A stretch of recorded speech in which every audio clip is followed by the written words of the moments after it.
Hi again. Hello. How about we do the usual thing and do introductions? Sounds good.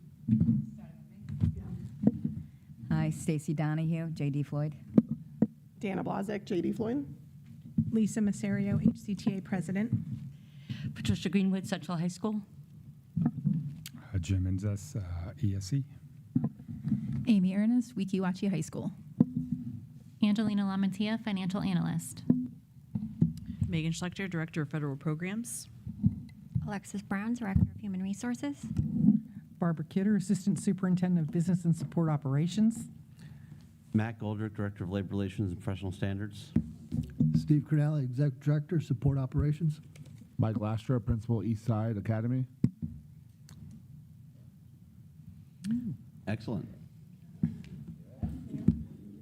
Well, it's not official until next week. I trained myself. So one thing I brought to share with for the good of the group is some documentation we've received from DOE about the TSIA. I think I shared with you that FAQ, but I also have the letter from someone in finance at the DOE, as well as a form we have to fill out that kind of clearly outlines, yep, that one, yep. And then this form that we have the pleasure of filling out for October 1st. So I'll start with that.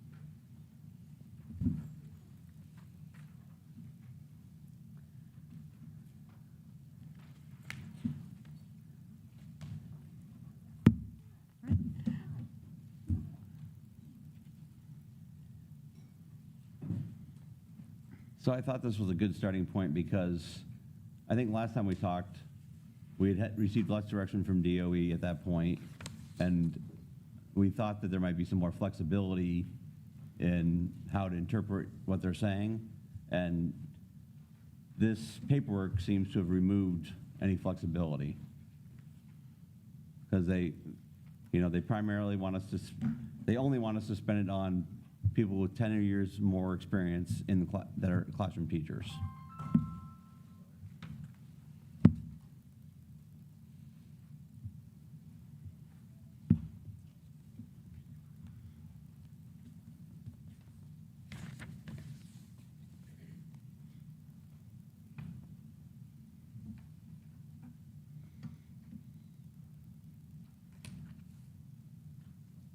Can we just look at the FAQ document for first? Yes.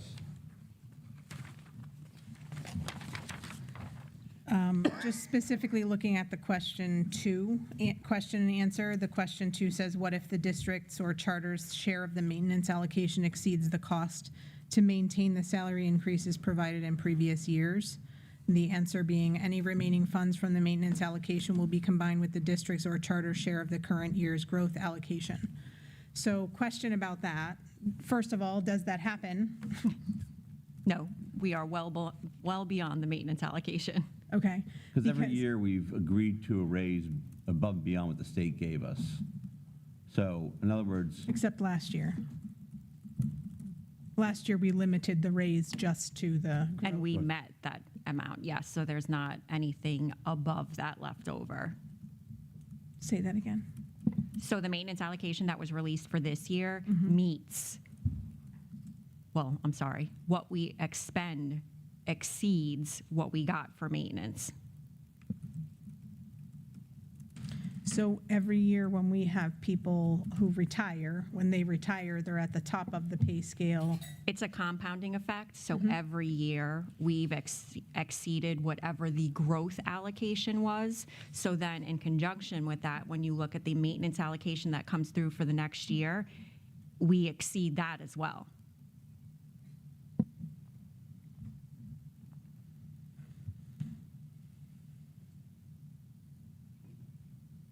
So what we agreed to last year, which was only $70,000 more than the growth allocation in order to secure the 472, that is what $809,000 provided for a raise, 472. So we're saying that we exceeded that even last year. So the maintenance allocation is compounded each year. So every year it increases. We have well gone beyond that in previous years. So even if we only met the actual expenditure for next year, we've already exceeded that from prior years. So our maintenance allocation is always considerably less than what it truly takes to maintain the increases that have been agreed upon year over year. So can we, do you have an estimated amount? How much it exceeds that? I believe it was something to the tune of 13 million over. We can give it to you. We have it. We Yeah, keep track of that it. would be Yep. So We can- did give you a handout at one point that kind of broke that down, so we'll dig that back up. The one from the previous session? No, it was like, it looked at the last 5 years. It talked about, I think, what the allocation was and what we put into it. Didn't we get, I remember. Yeah. But I can resend it. Yeah. Because this really, I know from last session, you gave us something that was a year by year. Yeah, it was showing.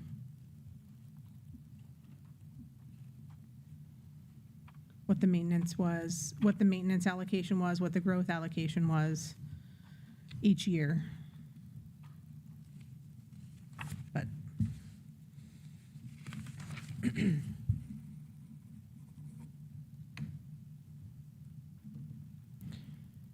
so the next question I wanted to highlight is question 4, which refers to maintenance funds allocations being distributed to districts. So it is my understanding, and I wanted to confirm that within this answer, it's saying districts will begin receiving their maintenance allocation funds with the first FEFP distribution of the year and will continue to receive them with each subsequent payment. The department will withhold growth allocation funds until the submission of a board-approved and union-ratified plan that has been determined by the department to be compliant with the law. So what I wanted to confirm with that answer is it sounds like the maintenance allocation will be distributed as on schedule. It has to be, or we wouldn't be able to meet payroll. And so the growth allocation, I just wanted to confirm because this is saying a board-approved and union-ratified plan, but they've already imposed the deadline of July 30th. We're not going to do a ratification vote in July. So will the growth allocation, like what is the impact of that being? for the board approved and union ratified, we're still working with October 1st deadline. Okay, So our plan how to meet this language, which I think we'll all acknowledge is the first time they're trying it, it's kind of out of balance with the budgeting process. absolutely. My understanding is that MOU will meet that requirement. So when we're reporting, we have an MOU saying we have an agreement, we have until the October 1st deadline to still get the union ratification, the board approval, and then submit the plan that you see the first page of as one of the handouts Okay. by October 1st. And then, so we never start seeing that money till October anyways. That's what I was just going to say. So Yeah. like for last year, they did not release our actual growth allocation, I believe, until the May distribution, even though we had already settled. It is always in arrears. Hopefully it won't take till May this time. I think it's because we settled so late, Working so yeah. on July 30th, yeah.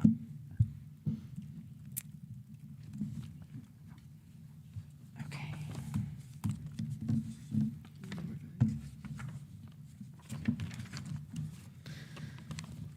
So in number 5, this FAQ is from DOE, correct? Yes. Okay. So in number 5, the response outlines the amount of the increase may not exceed a certain amount, but then it also refers to if the growth allocation amount is insufficient to provide 3,000 per eligible teacher, then the allocation should be used to provide the highest increase per teacher achievable. So I think it's important to point out that they didn't fund Hernando County's growth allocation anywhere near what it would take to get to that amount for the number of teachers that are eligible in that category. So that's a funding issue. It's not something that, it's literally, again, a part of the box that we've all been placed in to try to problem solve this. But if they truly wanted to raise teacher salaries to this maximum level, then they should have provided the funding in the first place to make it happen. So our allocation, again, 1.6, the other two numbers I keep forgetting. 1.645 that's after the charter distribution, right? 1.645 will not spread to that maximum amount over classroom teachers, That is correct. according We to did the number. We did the math and it doesn't work. Right. So we confirmed this morning that we have 644 teachers in the 10-plus category. We have 664. Sorry, 664. Okay, we're on the same page. 664 that are in that 10-plus Okay. category, Perfect. right? Yep. Okay.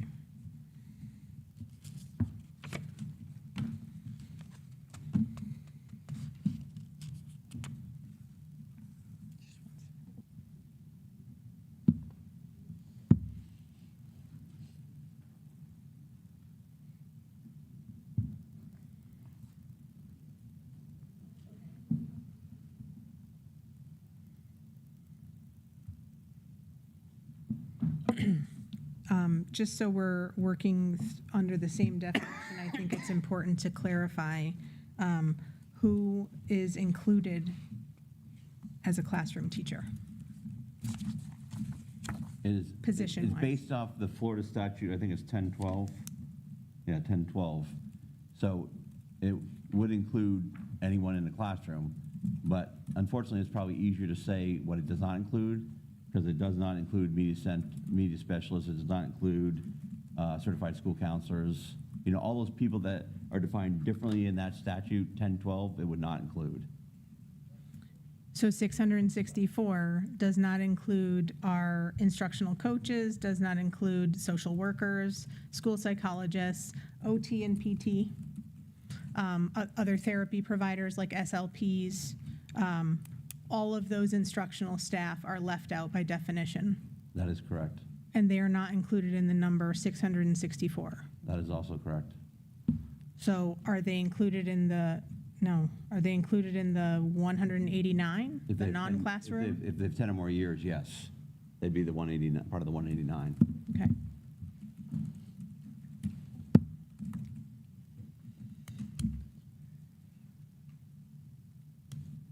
And just for clarification for everybody to understand, our bargaining unit is typically 1,650 people.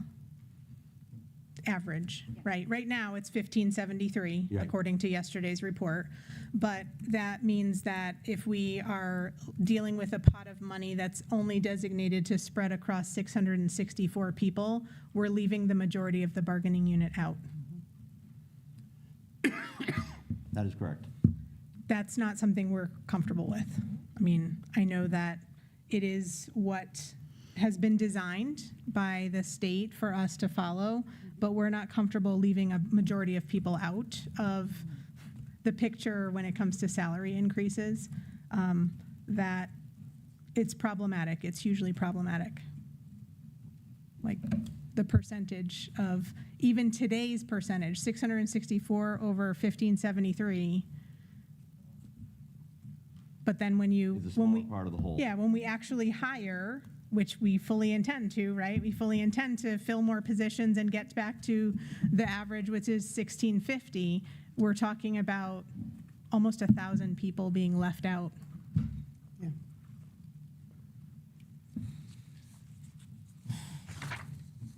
Is there anything else about the memo or the FAQ that you wanted to highlight or go over? Just, you know, as we already discussed, but just to make sure, there's that separate timeline that I provided that has the, you know, has the July dates, it has the August dates if we don't reach agreement. It has the October date still, as I mentioned. You know what, as I'm standing here, Is it the whole packet? as I You it have back all of in my them. hand, that becomes more obvious to me now.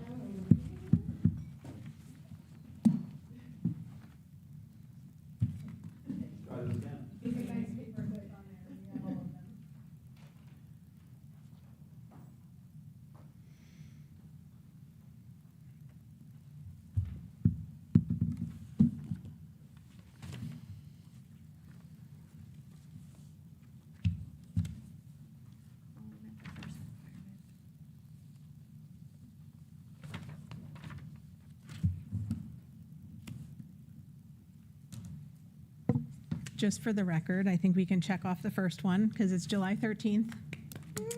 We have met, and the deadline to start negotiations is July 15th. And then July 30th is when we are expected to have an agreement regarding how to distribute these funds, Yep. this specific portion of the funds. And then within 2 days later, August 3rd, one side must declare impasse if no agreement has been reached. And then August 4th, the district is expected to provide an update to the Department of Education.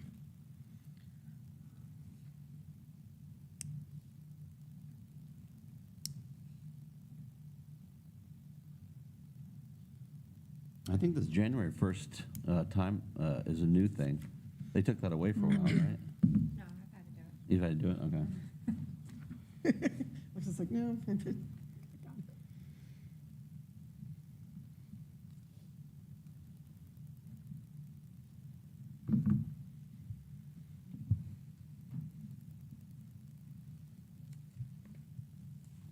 And then you have, I did pass out the highlighted one, right? And this is, so this is the report that we'll send to the state on October 1st. And I think if you look at the highlighted language, it kind of underscores the lack of choice in what they expect us to do.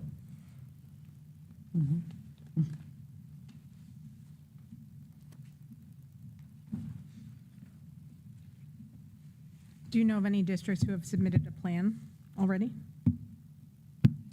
I have not seen a specific plan.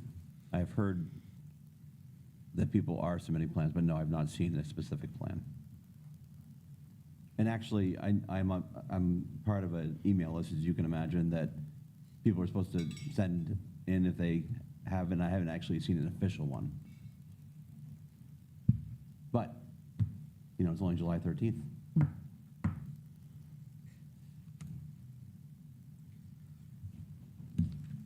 So, Alexis, when you fill out C1, funds available from growth allocation and remaining maintenance allocation, are you allowed to put a negative number? It will actually calculate it for you, because if you look in section B, it says on B1, it's the funds available for the maintenance from the prior year, so you plug that in.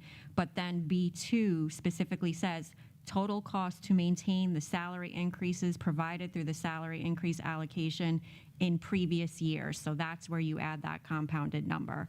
And it always is, Negative. yes. So It does doesn't go to negative, it goes to zero. Yeah. We've been filling out this form since this thing started. Yeah. And we've always had no problem demonstrating the money being spent. Sure. I just wanted to know if actually that this report that gets sent back to DOE, if they're being made aware that you're not funding this enough to make the difference. you're not funding it Well, enough what if that happens number was in is the red. we, as a district, spend beyond what they allocate each year. So their maintenance is only going to maintenance what they say they distributed from the prior year. So as we continue each year to spend beyond what was in that growth proportionate share, we're always going to be beyond the maintenance, if that makes any sense. And you made a point, the last year we probably came the closest to even, but all For the that previous one year. years, you know, we're still catching up. And that's part of the Well, issue. it was interesting to note in the overview of the bands for millage that you shared, that we have a majority of teachers in the 21 plus at this moment in time. So within our bargaining unit, the large majority of teachers, over 300 teachers, are in the 21 plus, which is a very different picture than what it looked like even a few years ago. Yeah, I think if people are going to leave, they leave between 5 and 9, Right. is what we're finding now.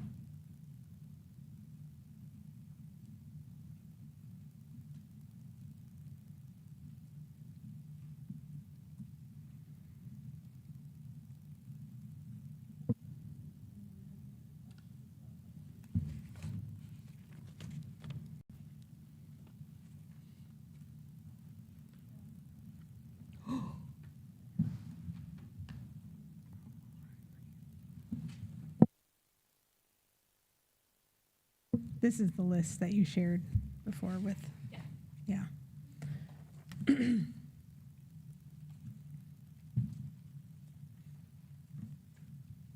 So when you're looking at how much has been allocated, just from the growth, so to be clear, the growth allocation is what is allotted from the state to increase teacher salaries. So while it is advertised pretty extensively in press conferences that they're making historic investments in increasing teacher salaries, the reality is that the growth allocation, if I go back to 22-23, that growth allocation, the new funds was 1.9 million. The new funds in 23-24 was 2,035,000. The new funds in the growth allocation in 24-25 was 1.586 million. And then last year it was cut in half at 809,000. So now this year we're back to 1.645, but with additional restrictions on who they can actually spend it on. Probably one of the bigger restrictions we've seen. Mhm.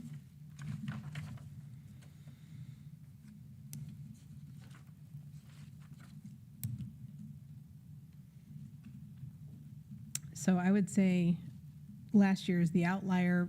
The average for the previous years was around what it is this year, maybe 1.6, just about, because one year it spiked at 2 million, but then there was 1.5 million. So that was about the average as far as what growth has looked like, the growth allocation has looked like. I don't think it's historic investments in teacher salaries when it only spreads so far.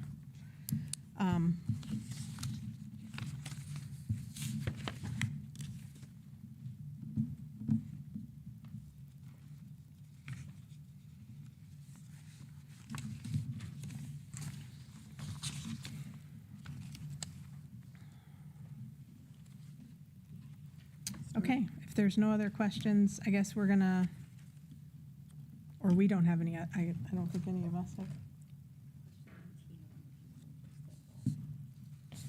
Which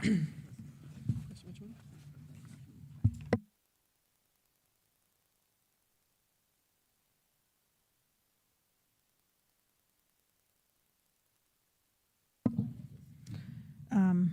Question 19 talks about, in the FAQ, sorry, talks about employees who were terminated or voluntarily separated. This is different from the current practice in the district because it actually says that someone who separates before the increases go into effect is entitled to their portion of back pay. I mean, maybe not such an issue this year if we're on this shortened timeline. If we can come to agreement before people are really back at work, there won't be much of an issue with retro and back pay and stuff like that. But just that one stood out to us because when we had that circumstance last year after coming to agreement in March, we did have people who separated from the district or retired, and they did not get any of the back pay or the adjustment that was negotiated. So just wanted to highlight that as something different Yeah. in the Raise my directions. eyebrow as well. So what is there any anticipated impact to that as far as, like, we would have to save this aside or something to that So effect? I did have a couple of concerns. So yes, you would kind of need to not save. Really, the day it's distributed is the day we're going to know the exact amount of people that it went to. And I say that because we would have to back pay anyone who had left. But we also have to remember, and I think we said it at the last meeting, if there is anyone who has any question about their years of experience because they came on board during that those collapsed years, and we can share with you what years those were exactly with the salary schedules, we really need them to reach out and go ahead and verify those years, because whatever agreement we come to, there's going to have to be some language surrounding that you need to go ahead and make sure of your years prior to that distribution date. So for example, if they came on board in the year that we were collapsed to like the 47.5, I think there may have only been 2 steps, and they worked 10 years in another county in Florida, but just for whatever reason didn't bring that in, they would now be eligible for this increase, so we would need that documented. In case they haven't up to this point, Right. because it didn't mean a change in your They pay can kind of send before. Florida, they should make sure that they verified that experience. So. You guys, the list we provided you has everyone's.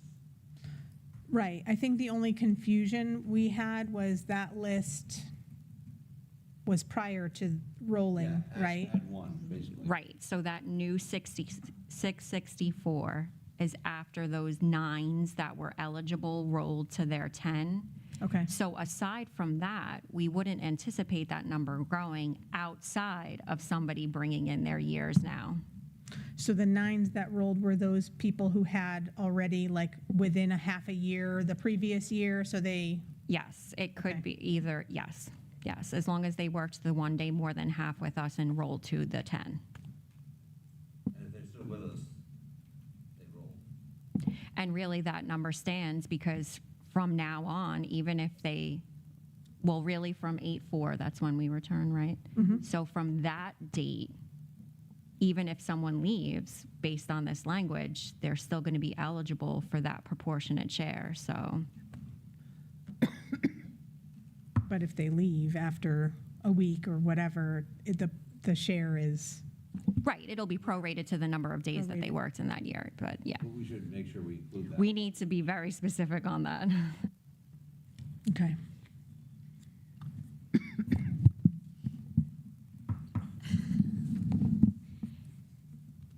Can I just ask you to clarify again, the bringing years in, is that not, when somebody brings in years, they're a new hire? Let's say somebody gets hired between now and day 1 of contract.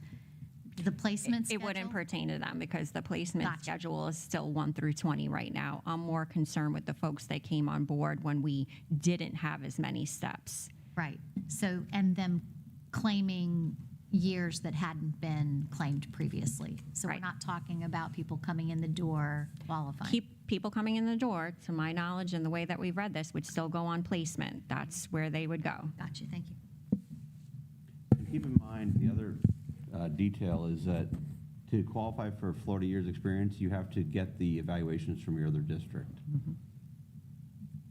Now, on our form, we have a little checkbox that some districts cooperate, and they just check off that they certify that they had a successful evaluation of effective or highly effective for each school year, and that's wonderful. But there are some districts out there that will not check that box. So again, if anyone is concerned about their years, they're going to want to start that process now, because districts may take some time to verify that and get that over to us. You're saying that box is now on the reference check form? Yeah. Okay. The verification form, not the reference check, right? That's what I Yeah. meant. Oh, verification of employment? Yes. Yeah. Okay. Okay. It's actually called verification of teaching experience. 'Cause you can never have enough forms. So we did come up with something that is potentially a starting point for discussion. Here you go. I don't know how many you need down there. Oh, no, that's not the right one.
So as you can see in our proposal, we separated out into paragraphs to talk about the different amounts. We also use the 809 that's being set aside for the MOU that we signed last year.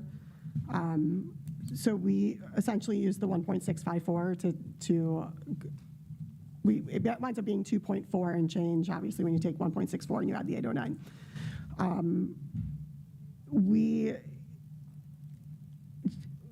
We're not a big fan of the constriction of the 10 years in Florida classroom teachers only, as we've already stated, and it just includes your school certified counselors, it just includes your OTPT, your instructional coaches, your MTSS coordinators, your media specialists who sometimes are on a rotation and have students sitting in front of them throughout the day. Also, when you think about the fact that you have people who might have taken new positions this year for the first time and have been in your county for 23 years, and they've served in the classroom for 23 years, and now all of a sudden, I know we're preaching to that. And when we look at question number 26 on the FAQ, it says, how should district charters determine if a teacher is eligible for funds from the growth allocation? It is up to each school district and charter school to establish a policy that allows them to comply with all the requirements set in the law. Which makes me be like, well, I guess we get to figure that out all on our own then, because you're telling me in question 26, we get to come up with that. That's how I read question 26. So what we did was we did put 10-year classroom on one line and 10-year classroom, or 10-year not classroom on another line, so that the numbers were separated out. And then we took every other teacher that is returning to this district that rolled up. That would also help include, we didn't put the years of experience in that paragraph, because if we have someone who walks in and has 8 years of experience from Citrus County, they would be included in that amount of the 1,400. Because if someone, and then not only that, if someone rolls in who starts on August 4th and they have 20 years of experience from Massachusetts, don't ask me why I always pick Massachusetts, but I do. But they come in with 20 years of experience from Massachusetts, not only are they a unicorn, and we're very happy they're here, but they're going up on the placement schedule, and then we're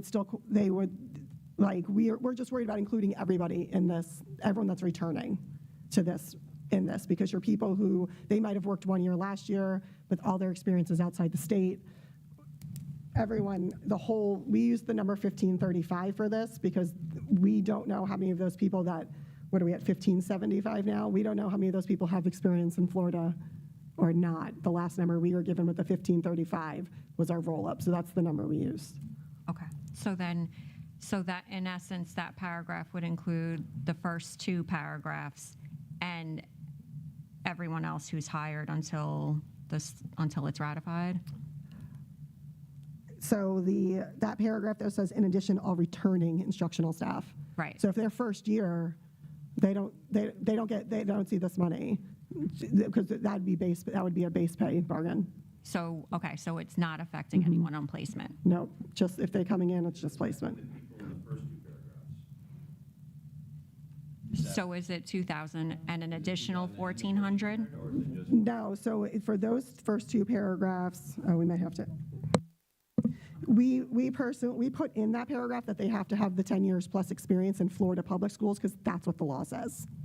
So if someone rolled in and they had 20 years of if they have to be in the Florida public school to get the 2,000, because that was the letter of the law. So that's why we put that in there for the 2,000, was to cover that. So in that 3rd paragraph, it would be, in addition, all returning instructional staff who are not included in the first 2 designations would be eligible for. Yes.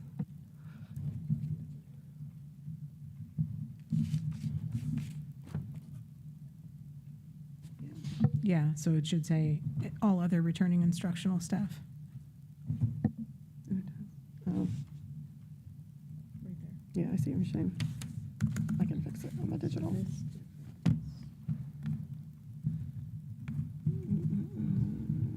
the final paragraph, what's caused the difference between 847 and 619? The 619 was the fringe when we did fringe. The 819 is just the overall overage of the ask. Above and beyond the 1.6 and the 809? Yeah, so basically the 2.4, Yeah. blah, blah, blah. Okay.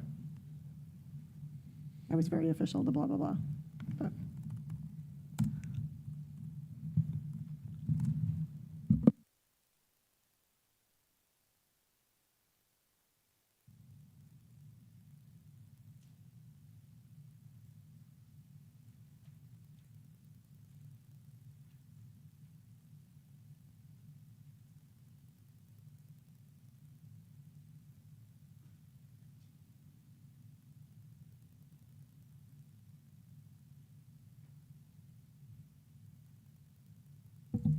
I think our attempt was to demonstrate, consideration of the classroom teacher section first, as is stipulated with what's tied to the funds.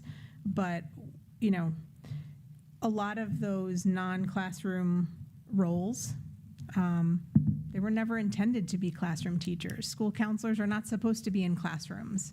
Social workers are not supposed to be in classrooms. Why should they be left out when they're experienced and they've stayed here? So they deserve to be recognized at the same level for the years of experience. And I feel like that part is in the spirit of the language regarding valuing 10 plus years of experience. So the fact that this carve out exists for classroom roles only, it's disingenuous to any of the people who are important members of our bargaining unit and contributing to students and their success just as much. So that was why we felt uncomfortable with that experience distinction of if you serve in a different role, it's a little bit different than like I have 10 years in a classroom, or like my position, for example, I have 17 years in a classroom, And currently, I'm serving in a different role. For a period of time, I served as a district reading coach, and I was in a different role.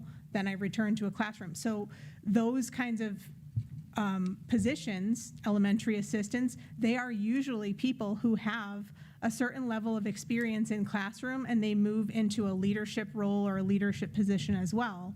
But I think the primary concern is how many in the instructional unit, by definition of what their job title is, are left out of that. And that's not okay. It's not okay to leave out people. Like, if I come to work as a school counselor, I didn't go get all of those degrees to then become a classroom teacher.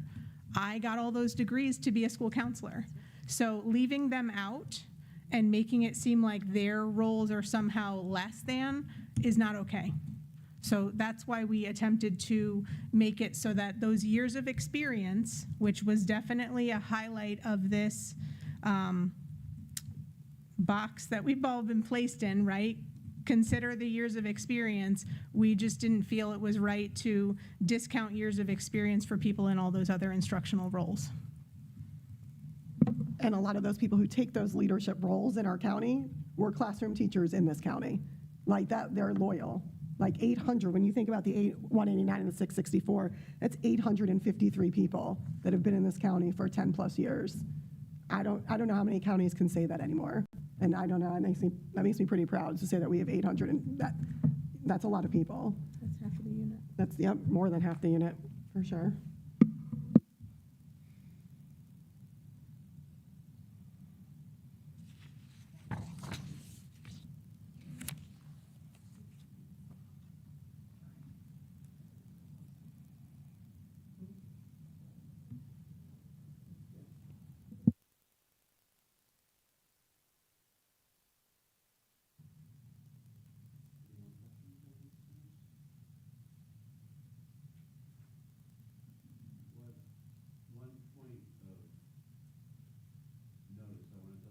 Working on Mill 2,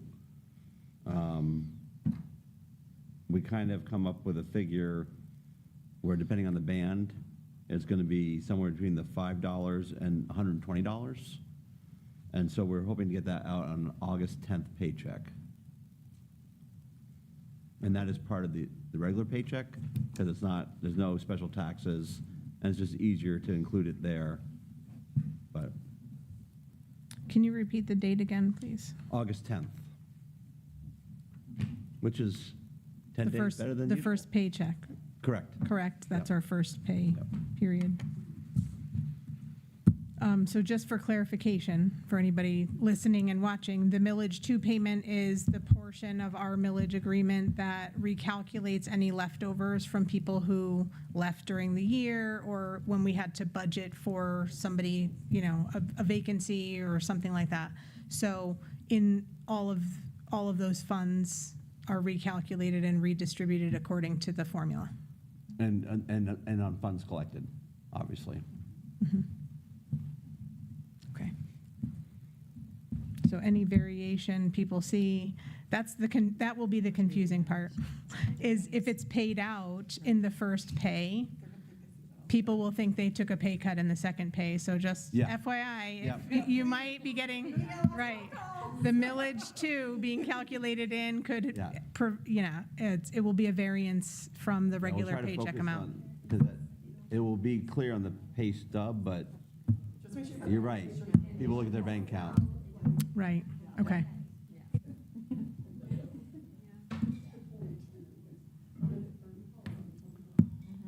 I wanted to pass out this MOU again regarding the re-engagement educator we talked about, and I'm going to give the floor to Megan if she's ready.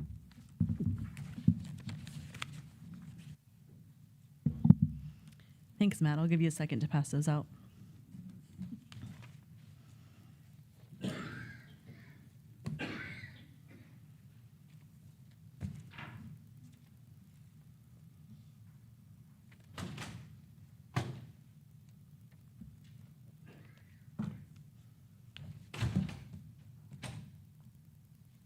So I'm happy to answer any questions you have, so feel free to stop me along the way. The Title I grant has specific areas of focus, which includes the neglected and delinquent set aside, Those funds specifically go to Endeavor Discovery. So the re-engagement portion, the funds would go to students who might not be as successful in those schools, need to be step away for possible expulsion, but still getting services through the district.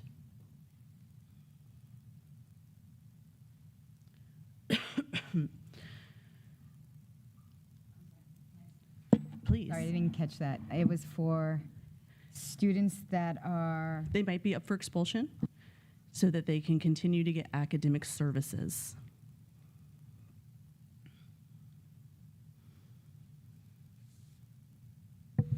So specifically, I'm looking at the second paragraph where it's talking about with their schedules adjusted to include support from a part-time instructor designated as a re-engagement educator. Is that when their schedule becomes active? I guess is there a start date assigned, or? It would be when there's a need based on the students. So when the student is not going to be in school and needs that support, that's when they would be assigned the teacher. But this refers to the schedule being adjusted, that their schedule is going to be changed to reflect that they're no longer.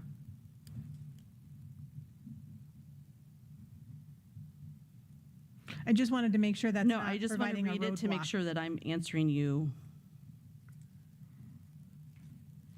So when students are considered homeschool, but they get district services, there's a specific code, which you know. So that's the student's schedule Okay. that we're referencing. Okay, so it's not a traditional schedule. Like, Correct. got it. Okay. And then it says part-time re-engagement educators are considered at will and can be removed from these assignments at the discretion of the principal. Are we specifically saying the principal of Endeavor Discovery? Correct.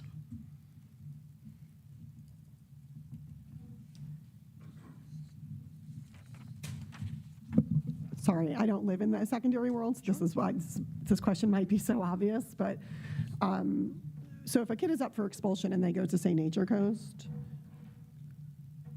do they automatically attempt to go to Endeavor or Discovery before they go up for expulsion? No, and this would be for students at Endeavor and Discovery now, not at a school where they're up for expulsion, because Okay. this is the neglected delinquent fund. Okay, because one of our questions the first time when this came across the table is why only teachers at those two high schools Sure. or those two schools, because other teachers could probably do this also.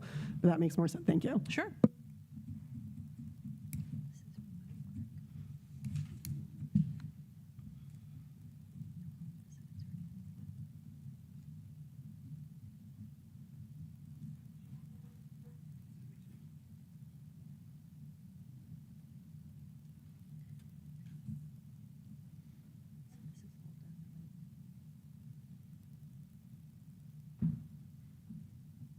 The responsibilities that are listed, is this all remote work, intended to be remote work?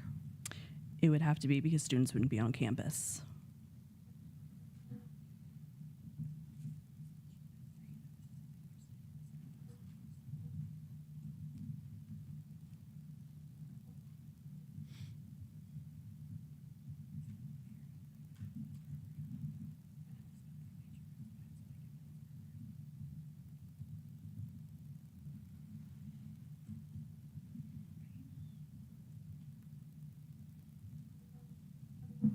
Sorry. So should we put in this agreement that this is just for students at those two at that campus? Because if a parent their kid was to get expelled from not one of these schools, Nature Coast, Winding Waters, or Wiki Watching, and they hear about this program and they ask about it, obviously they would be denied because that's not how the grant was written. Well, that's not how the grant would be approved, because again, it's neglected and delinquent funds. If we wish to add that, we certainly can. Okay. I think that the best place to add that would be in the first sentence, the following language regarding edgenuity and out-of-school student instructional support at Endeavor and Discovery. Okay. Yeah, I think that clarifies it.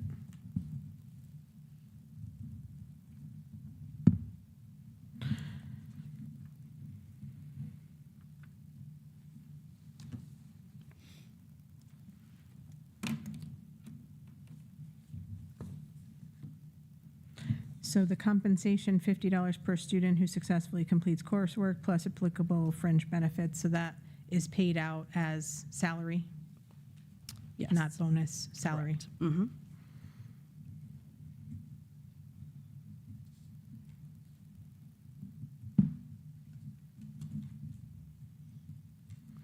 So do teachers employed at eSchool have Edgenuity experience? They do. Is that the platform used? That's my understanding. We included Edgenuity because, eSchool, because if the student is going to be expelled, but again, they have that coding and are going to receive some support, there might be some transitional opportunities where they are going to be working with eSchool teachers. Okay.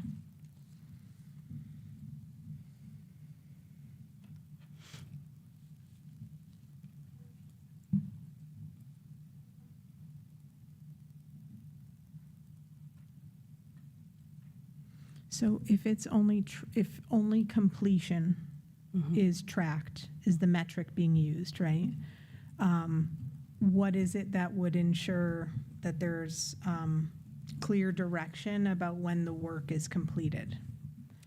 So to make sure I understand your question, are you talking about what clear directives are going to be given to teachers to support them in making sure the courses are completed or the work is completed? Well, and to the students as well, because, you know, during school time, those teachers are assigned other responsibilities. So, you know, a student who's in this situation calling to contact the teacher while they're in the middle of class instructing wouldn't be the best communication mechanism, right? It would be sort of like a night school type of environment. Correct. And after hours, after contract hours ended, we would be working closely with Mr. DeResperis and Ms. Wiseman to ensure that there's a good plan, that the teachers understand kind of, you know, for lack of better words, that DBA procedure. How are you making contact? What are you initiating with families?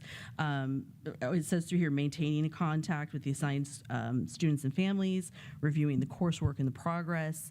You know, we want to allow teachers who are taking down this role to have some autonomy based on their personal schedules, but also helping set up that time and working with Mr. DeResperis. He and I have spoken about, you know, what are we supporting your teachers with and setting up their schedule that's clear to families when students participate. Is there a cap in the amount of funds available? There's a cap based on what's available in the grant. Okay. I can look that up very quickly for you. I'm just thinking like at a certain point in the year, if I don't know what percentage of students are actually eligible for services under expulsion, but at a certain point in the year, would you know if the grant funding is almost used up? Because we wouldn't want people to proceed and then at the end of the year, they get paid for 15 students instead of the 25 students that they worked with. Yes, we'd have to work really closely with Mr. DeResperis to monitor how many students are completing the coursework and not going over that specifically. Okay. Because it's not based on hours. Correct. It's not based on hours and logging time. It's based on completion. Right. And it's core content. If, so, you know, 5 of us are all helping students, you know, if she gets her students done first, does she get all of hers paid and then the funds run out so I don't get all of mine paid? Just one of the things to consider. Well, the other part of that is we don't want to be in a situation where teachers wouldn't be paid. So what we would do is we would write a grant amendment. Okay. But there would have to be proof that the student was enrolled prior to and that they're on track for completion. So as of right now, for the salary portion only, there's $1,250 written in. Again, once we have an idea of what this is looking like, we'll be in communication, Mr. DeResperis and I, and then we'll determine if a grant amendment is necessary. Okay.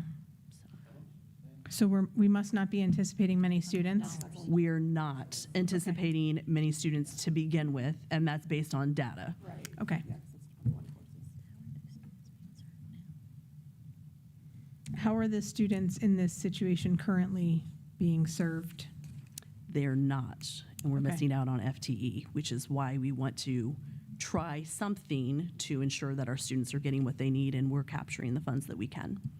So it provides someone in the situation of expulsion the ability to still continue coursework Yes, while they are not eligible to be at school correct. for whatever reason.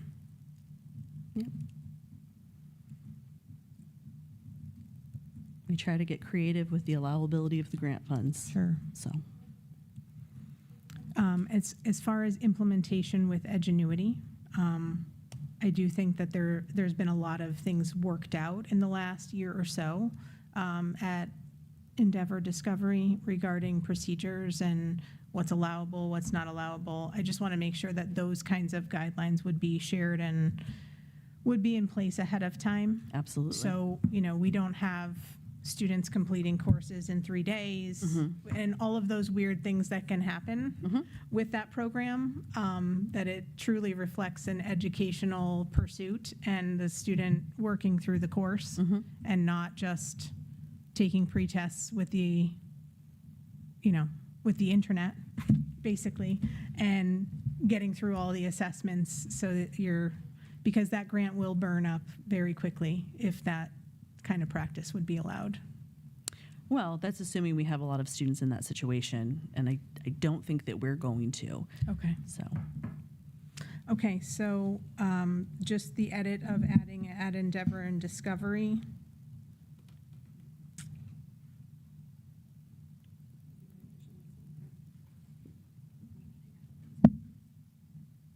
I guess the only other thing, and I did have a conversation with Mr. DeRespris about what this might look like. The only other thing I will say is the employees considered at will and can be removed at the discretion of the principal is we would hope that expectations are made clear in the beginning. Sure. I think that is his intent. Absolutely. To make the expectations clear in the beginning so that if there is some kind of circumstance that causes someone to be dismissed, that they knew in advance what the expectation was, and by not following the expectation, that's something that could obviously cause dismissal from a role like that. Right. So I can make that revision and have it to you this week when we meet again? Sounds good. Perfect.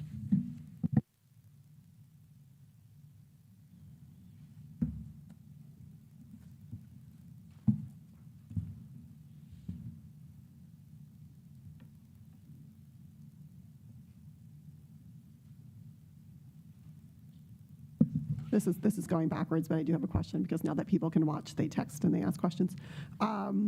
Who would someone call at the district office specifically if they would like to verify their years? They would just call over to Human Resources, Brittany Beltran or Dawn Poppy, Dawn Leo, myself. Pretty much, we would just jump in because it's going to be all hands on deck. We anticipate that, so.